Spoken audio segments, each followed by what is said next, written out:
안녕하세요. 오늘은 너세니얼 호손의 소설 주홍글씨 이야기를 들려드릴게요. 무대는 17세기 미국의 한 청교도 마을 보스턴입니다. 이야기는 한 젊은 여인 헤스터 프린과 그녀의 남편 로저 칠링워스로 시작돼요.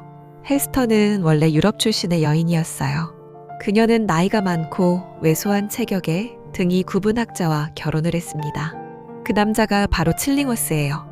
그들은 미국으로의 이주를 결심했고 학자이자 의사였던 칠링워스는 연구가 남아서 유럽에 더 머물러야 했기에 먼저 헤스터를 미국으로 보내죠. 헤스터는 보스턴에 먼저 도착해서 자리를 잡고 남편을 기다리지만 몇 년이 흘러도 남편에게서 아무런 연락도 오지 않습니다. 사람들은 그가 오는 도중 배가 난파되어 죽은 거라고 생각하게 되고 그녀는 과부 취급을 받게 되죠. 헤스터는 남편을 사랑한 적이 없었어요. 처음부터 사랑이 없는 계약 결혼 같은 관계였거든요. 남편이 죽었다는 소식에 어쩌면 자유를 느꼈을지도 모릅니다. 그녀는 남편 없이 혼자 조용히 살아가려고 했지만 마음은 외로웠고 점점 한 남자에게 끌리게 됩니다. 그 사람은 바로 마을의 젊고 존경받는 목사 아서 딤즈데일이었어요. 작고 마른 체구의 금빛 머리칼을 가진 딤즈데일 목사의 설교가 헤스터에게는 삶의 위안이었습니다. 교회에서 몇 번 마주치게 된 헤스터와 딤즈데일은 점점 서로를 향해 애틋한 마음을 품게 되었고 사랑을 나누게 됩니다. 그 결과 헤스터는 임신을 하게 됩니다. 그리고 딤즈데일은 그런 그녀를 외면합니다. 보스턴은 경건하고 보수적인 청교도 사회였어요.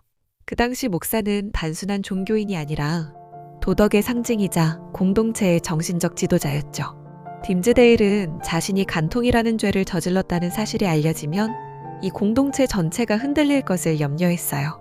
또한 신 앞에 순결해야 하는 그가 간통죄를 저질렀다는 죄책감과 그 고통이 설교 말씀에 녹아들게 되자 설교는 더욱 뜨거워지게 됩니다. 사람들은 딤즈데일의 뜨거운 설교에 큰 감동을 받게 되고 아이러니하게도 딤즈데일은 죄를 저지른 이후 사람들로부터 더 깊은 존경을 받게 됩니다. 이런 찬사에 중독된 딤즈데일은 사람들의 환상을 깨는 것이 두려웠어요. 존경받는 목사라는 타이틀을 놓치고 싶지 않았거든요. 하지만 그는 엄청난 죄책감과 고통에 짓눌려 살게 됩니다.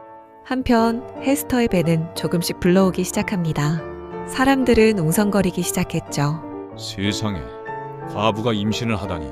저 아이는 누구의 자식인가? 남자가 누군지 밝히지도 않다니 음흉하군. 하나님이 저 더러운 여인을 심판하실 거다. 그녀는 끝끝내 아이의 아버지가 누구인지 말하지 않았어요.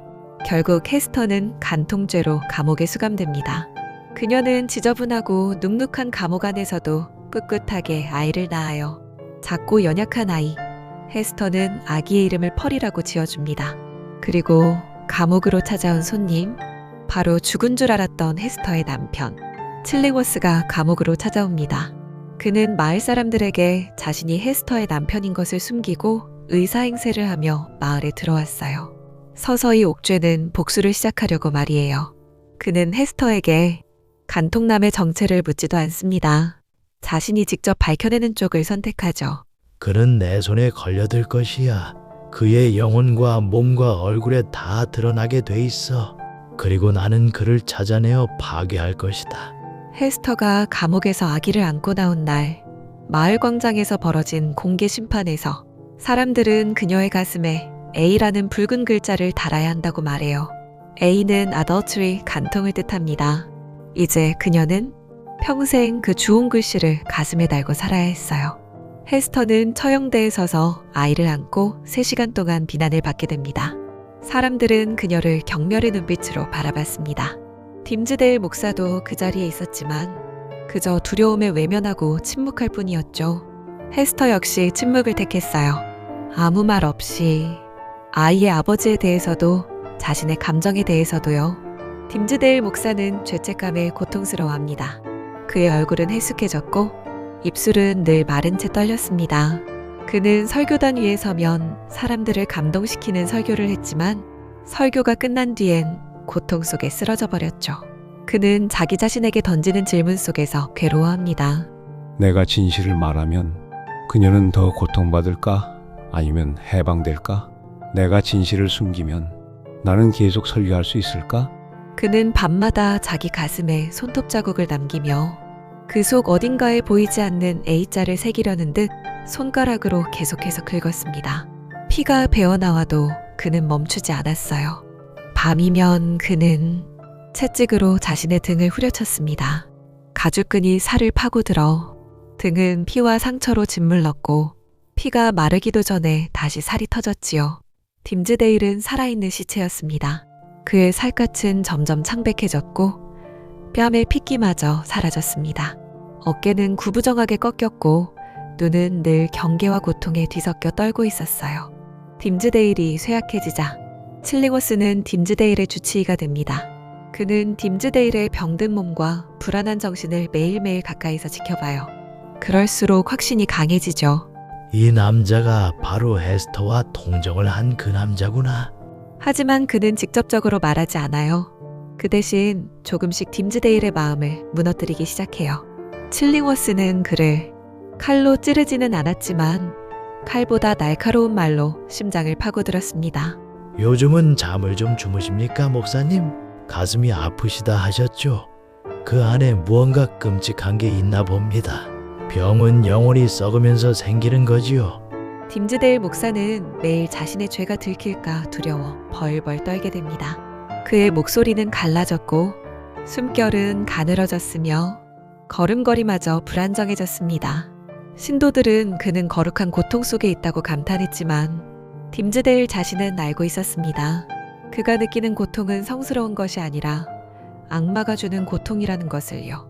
몇 년이 흐른 어느 날 헤스터는 딤즈데일에게 말해요. 당신 더 이상 이렇게 살아선 안 돼요.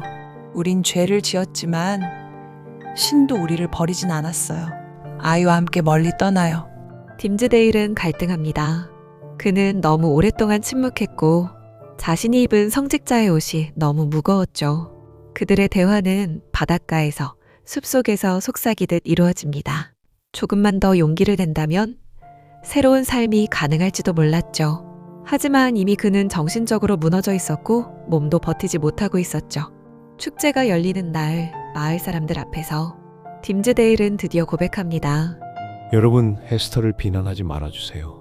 그녀만이 죄인이 아닙니다. 그녀와 함께 죄를 지은 사람 바로 저입니다. 그 말과 함께 그는 쓰러집니다.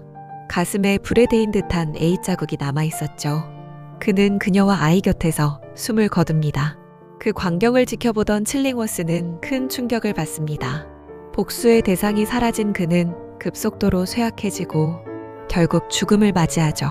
그는 복수만을 원했지만 아무것도 얻지 못한 채 사라졌어요. 남겨진 헤스터와 펄은 성장하면서 점점 똑똑하고 깊은 아이로 자라납니다.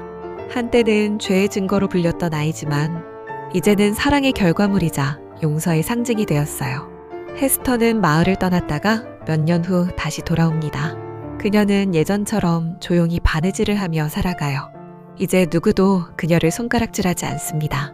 그녀의 주홍 글씨는 이제 간통이 아닌 사랑과 헌신의 상징이 되었죠. 그녀는 생을 마감할 때까지 그 오두막집에서 살았고 그녀의 곁에는 그녀를 이해해준 이들의 흔적이 함께 있었습니다. 주홍 글씨는 죄와 벌, 사랑과 용서에 대해 말하고 있어요. 들어주셔서 감사합니다. 오늘 여러분의 가슴에도 따뜻한 용서의 마음이 머물길 바랄게요.